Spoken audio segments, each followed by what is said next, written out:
La précédente vidéo a présenté l'historique du scrutin démocratique, mais n'en a présenté que la base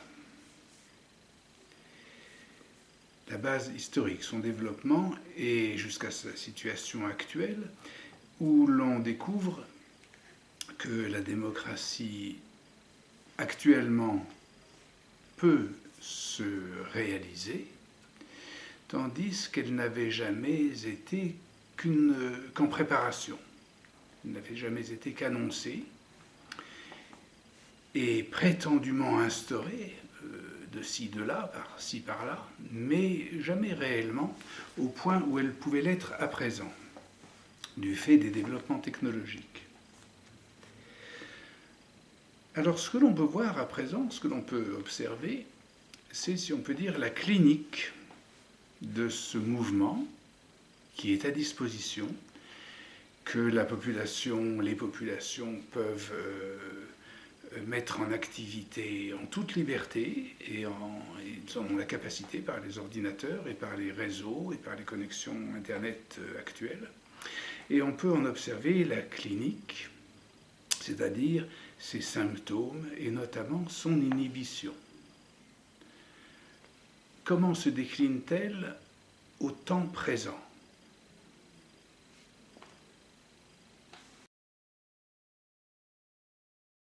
Les civic tech s'avèrent très loin de leur horizon affiché de transformation de notre système politique et de la prise de pouvoir citoyen.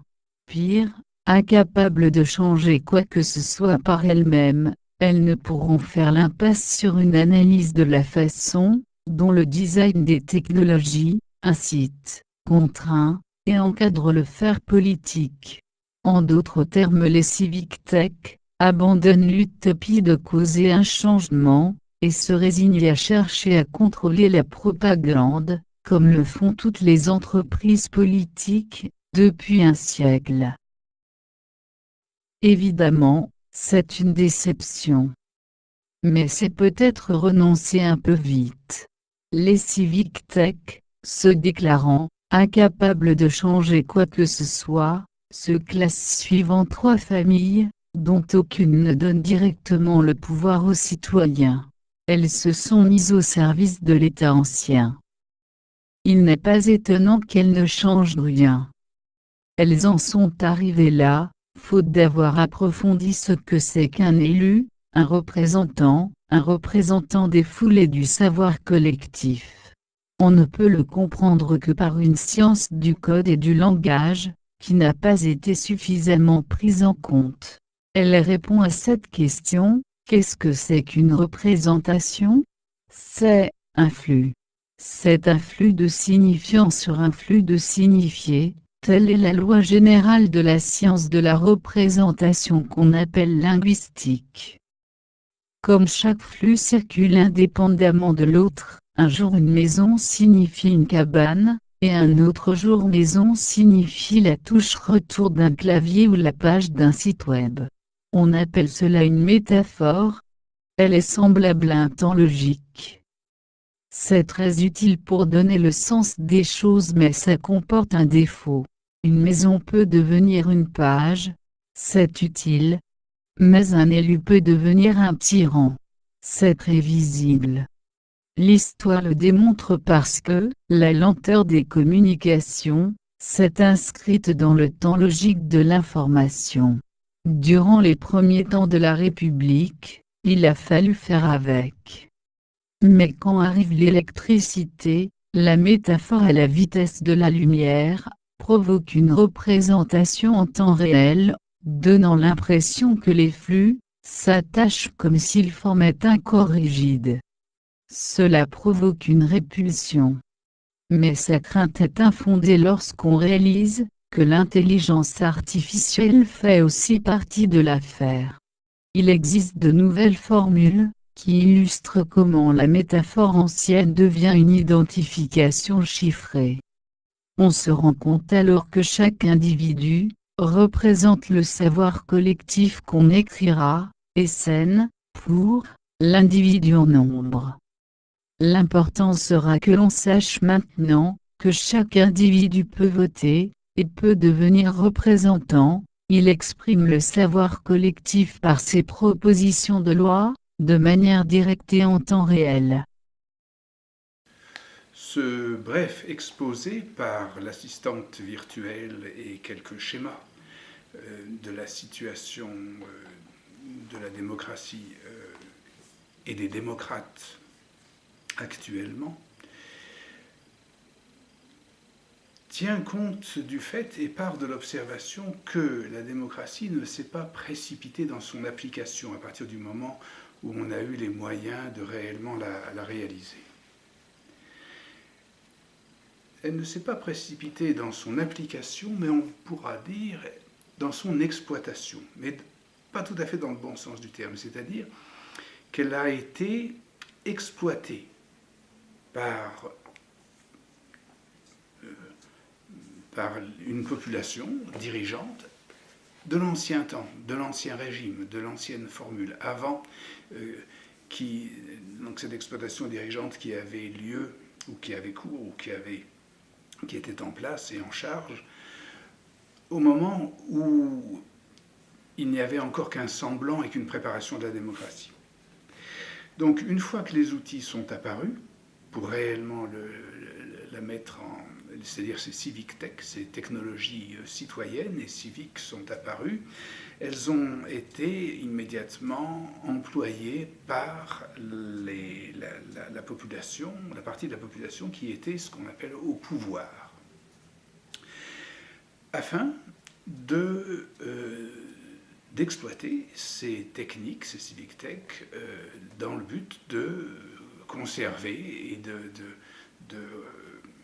perpétuer l'organisation ancienne et l'organisation préalable à la démocratie. Et ceci se démontre être de la structure de la perversion.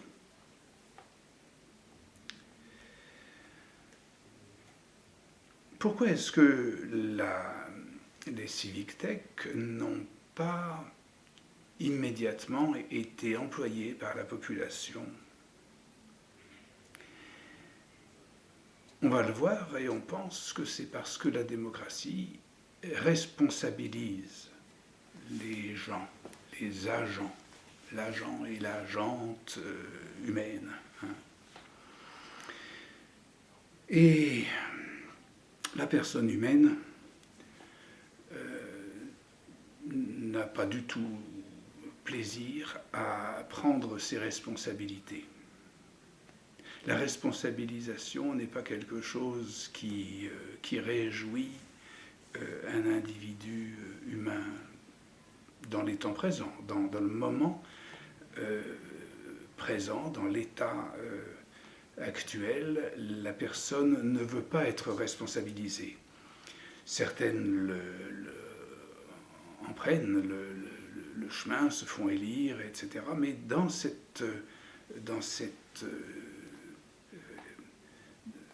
cours qui n'exploite qu'une perversion de la démocratie effective.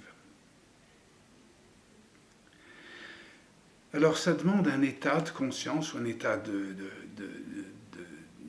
l'individualité, un état d'identification qui puisse jouir de la responsabilisation. Pas forcément en prendre le plaisir, mais l'assumer pour en jouir effectivement. Mais ça, c'est à partir du moment où on a acquis un certain état psychologiquement, où l'individu, en général, a acquis un état. Et un état psychologique. Et on peut dire que la démocratisation demande un état d'être qui n'est pas. Nous n'en sommes pas là. Mais la formule est à double sens. Elle comporte une riche indication. Un état d'être qui n'est pas. Alors, c'est ça le grand problème actuel, c'est que personne, tout le monde veut la démocratie, ça serait super, mais personne ne veut être mis dans une fonction de responsabilité, ou très peu. Alors cet état d'être qui n'est pas, ça s'entend de deux manières. Ça a un sens, et c'est pas le contresens, ça a l'envers du sens, comme l'envers d'un discours. C'est que un être qui n'est pas, nous l'avons exactement dans cette fiction, ou dans cette apparence pareille qu'est ce qu'on appelle l'intelligence artificielle. Autrement dit, c'est dans l'automatisme, dans la machine automatique, que nous allons avoir trouvé la ressource, la doublure de ce manque à la responsabilisation.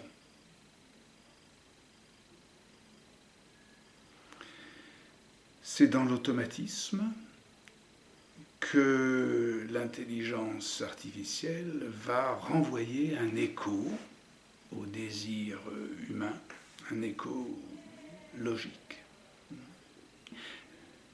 À quelle place, secondairement, la personne va finalement se déplacer, va venir? Alors ça, on le verra dans le futur. Au point présent, nous sommes à ce moment où nous observons que ce qu'on appelle les civic tech sont séduits sont appelés à servir aux offices de la propagande et de la manipulation de masse, comme ça s'est vu, ça s'est préparé, on l'a vu, et on peut le prévoir maintenant. On l'a vu avec ce qui était devenu la psychanalyse dans sa première forme bernésienne, c'est-à-dire dans la constitution de la propagande, qui a été constituée par les réflexions de la psychanalyse. Et à présent, elle pourra aboutir sur cette prévision à ce que l'automatisme psychologique soit pris en charge par l'appareillage, et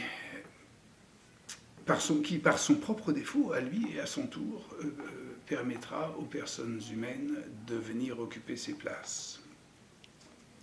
À ce moment-là, on pourra le dire sans doute en toute innocence.